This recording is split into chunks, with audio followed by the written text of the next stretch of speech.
Marie Chantrey reçoit Mathieu Vallet, candidat RN aux élections européennes. Mathieu Vallet, bonjour. Bonjour Mme Chantrey. Candidat Rassemblement National sur la liste de Jordan Bardella, 7e sur sa liste. Vous êtes un ancien policier. Alors que l'idée d'un débat entre Emmanuel Macron et Marine Le Pen fait un peu son chemin ce week-end. Marine Le Pen est d'accord pour débattre avec le président. Elle juge cela très utile. Elle l'a fait savoir à nos confrères de l'AFP. Mais après les européennes, quel intérêt ? D'abord, je vois qu'il faut sauver le soldat Haye. Valérie Haye, qui est la tête de liste de renaissance du parti de la majorité d'Emmanuel Macron, est bien en peine. Et du coup, c'est un des aveux cinglants pour sa tête de liste. Et c'est un manque de confiance, pour pas dire une défiance, vis-à-vis de son Premier ministre qui doit débattre avec Jordan Bardella le 23 mai sur une chaîne concurrente. Donc on voit bien qu'aujourd'hui, c'est les élections européennes. Le président critique le Rassemblement national parce qu'il dit qu'il nationalise l'élection, et là on va pas refaire un débat de la présidentielle avant les élections européennes. Ça serait bien en septembre que Marine Le Pen puisse savoir ce qu'Emmanuel Macron va faire pour les 3 années à venir, sachant que sur 2 années qui sont déjà passées, pas grand chose a été changé dans le quotidien des Français. Mais au contraire, pourquoi pas avant les européennes? Mathieu Vallet, Gabriel Attal disait vouloir débattre d'abord avec Marine Le Pen. C'est la logique institutionnelle, dit-il, mais elle a peur des débats, dit-il à nos confrères du Progrès. Elle a choisi la fuite. Qu'est-ce que vous répondez au Premier ministre? Non, puisqu'elle a proposé dès le début de faire un débat avec Emmanuel Macron et qu'elle le fera après les élections européennes. Avant les élections européennes, Marine Le Pen a confiance en sa tête de liste, qui est une autre tête de liste, Jordan Bardella, qui débattra avec le Premier ministre, qui s'est engagé dans la campagne. Et d'une certaine manière, le président de la République s'est engagé aussi. Donc s'il y a un échec de la Macronie le 9 juin 2024, ça sera aussi les conséquences en tirées. C'est pour ça que Jordan Bardella avait demandé une dissolution si notre parti arrive en tête de liste dans le choix des Français. Vous réitérez, il faudra des conclusions nationales et une dissolution de l'Assemblée nationale. Écoutez, vous avez tout l'exécutif qui s'engage avec Valérie Haye. Enfin, avec des amis comme ça, on n'a pas besoin d'ennemis. Donc je me dis simplement que, en tout cas, il faudra en tirer les conséquences si notre parti est plébiscité par les Français, parce que ça sera une étape. Le 9 juin, ça ne sera pas une fin, ça sera le début de la construction de l'alternance pour 2027. Et les Français placeront en tête le parti qu'ils estiment le mieux à même de porter un projet alternant à Emmanuel Macron. On a bien compris cette stratégie. Le président qui instaure un match, clairement, avec l'extrême droite et le Rassemblement national en tête, largement en tête dans les sondages. Il vous accuse ce week-end dans un message aux réseaux sociaux d'avancer masqué, dénonçant une forme d'hypocrisie, de projet caché. Qu'est-ce que vous répondez aujourd'hui au président de la République, disant en fait que c'est le Brexit que vous voulez, à l'instar de ce qui s'est passé au Royaume-Uni? Moi, je vais lui répondre par des grandes paroles, des grands actes. Moi, je vais vous parler des sapeurs-pompiers volontaires français.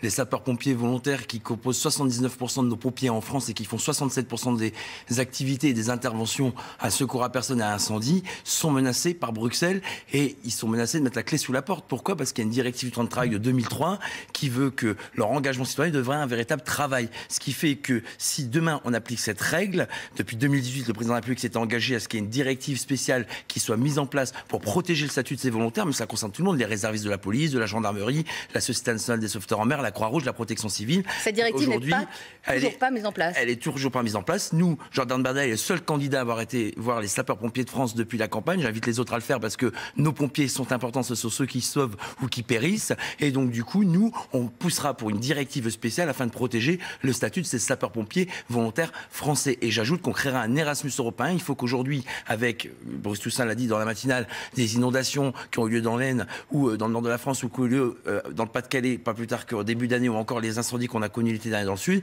il faut qu'aujourd'hui nos sapeurs-pompiers puissent partager leur expérience, leur savoir-faire, leur manière de fonctionner, leur doctrine entre tous les pays européens. Vous voyez, c'est d'engagement concret. Le président de la République s'est engagé à le faire, ne l'a pas fait. Nous, on poussera pour le faire, puisque c'est une directive à l'initiative qui doit être de la Commission européenne, validée par le Conseil européen. Vous voyez, c'est technocratique, mais d'une certaine manière, ça impacte les Français au quotidien, notamment nos volontaires qui consacrent leur vie à protéger la nation par rapport à ces sujets primordiaux de protection civile européenne et française. Mathieu Vallet, une des images qui a marqué ce week-end, autorisée in extremis par la justice, la traditionnelle marche de l'extrême droite, la plus radicale, s'est déroulée dans les rues de Paris ce samedi.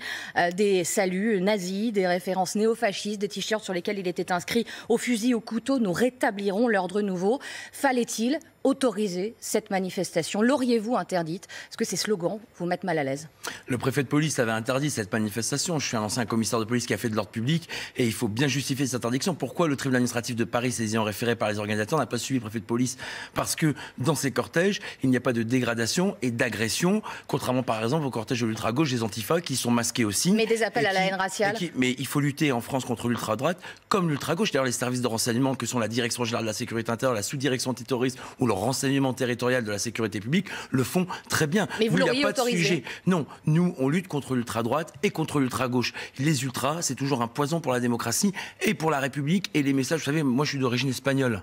Ma mère, étant plus jeune, a failli se faire agresser par des skinheads. Donc je peux vous dire que le combat contre l'ultra-droite comme l'ultra-gauche doit être identique. Sauf force est de constater, je peux vous dire en tant que policier, qu'il faudra aussi mettre les bouchées doubles sur l'ultra-gauche parce que c'est celle qui vole les manifestations pacifiques des gens qui ont des revendications sociales dans le pays. Vous l'avez vu l'année dernière sur la loi contre la réforme des retraites et encore pas plus tard que le 1er mai de cette année où nos policiers et nos gendarmes sont transformés en torches humaines. Mais les slogans qui étaient proférés vous mettent mal à l'aise, vous êtes désolidarisés complètement. Insupportables. Et c'est pas qu'ils mettent mal à l'aise, ils sont insupportables dans une démocratie, dans une république qui correspondent absolument pas aux valeurs républicaines de liberté, d'égalité, de fraternité. Jordan Bardella d'ailleurs a eu maintes fois l'occasion de le rappeler, ce ne sont pas nos valeurs, ce ne sont pas des gens qui font partie de nos organisations politiques et en aucun cas ils sont liés de près ou de loin à notre organisation du Rassemblement national. Mathieu Vallet, je m'adresse à l'ancien policier, en tout cas en détachement que vous êtes. Le ministre de l'Intérieur hier a dit que 23 actions visant à perturber le bon déroulé des festivités olympiques en lien avec le Roi de la Flamme ont été déjoué.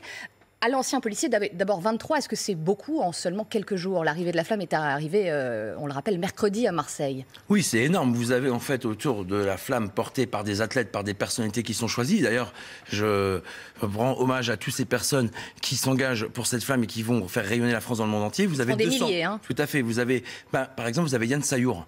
Ce policier dans le Calvados qui va porter cette flamme, c'est ce policier en 2015 qui s'est fait tirer 2 balles dans la tête par des braqueurs et qui s'en est sorti miraculeusement par ses collègues. Il va porter la flamme. Moi, je préfère que ce soit des policiers qui ont risqué leur vie pour les Français qui portent cette flamme plutôt que Jules qui porte des propos anti-flics et qui, à mon sens, ne représente pas le rassemblement des Français que doit incarner cette flamme olympique et les valeurs de l'olympisme. Jules qui est aussi sollicité par des millions de Français, admiré par beaucoup de jeunes de France. Mais c'est parce que tout le monde saute dans le lac que je vais sauter dans le lac et d'une certaine manière, je vous dis que ce policier Yann Saour fait plus honneur à la flamme et à notre pays que Jules qui fait que des chansons. Là, on a un policier qui a failli sacrifier sa vie pour interpeller des braqueurs et protéger les Français. Il y a des bons et des mauvais porteurs de la flamme. Non, il y a des zéros de la République et il y a des gens qui vivent du bad buzz et qui vivent des propos qui sont sexistes, qui sont anti-flics, qui sont pas finalement celles de la République. Mais 23 actions déjouées, c'est beaucoup. Tout à fait, c'est beaucoup. Il y a 200 policiers, gendarmes et une bulle qui est faite autour de cette flamme. Mais vous savez, pour nos forces de sécurité intérieure, policiers, gendarmes, militaires et même sécurité privée, policiers municipaux, pompiers et intervention, il va falloir qu'on se dise que c'est un défi sécuritaire énorme. Vous avez la menace terroriste. Je rappelle que notre pays, tous les 6 semaines, déjoue un attentat grâce au service de renseignement. Il y a la menace aussi des activistes du climat. Vous avez Extinction Rébellion, vous avez Dernière Révolution. Vous avez toutes ces organisations qui vont profiter de la cérémonie d'ouverture qui rassemblera 1 milliard de téléspectateurs. 26 juillet prochain. Qui feront sûrement des opérations. Tout ça, c'est des risques qu'il ne faut pas éluder. Vous avez la menace aussi technologique et de la cybercriminalité. Merci. Quand vous me lancez sur la police, c'est un peu mon cœur de métier. Donc, absolument, on ne vous arrête plus. Merci beaucoup madame, Mathieu Vallet. La suite, c'est avec vous, Bruce.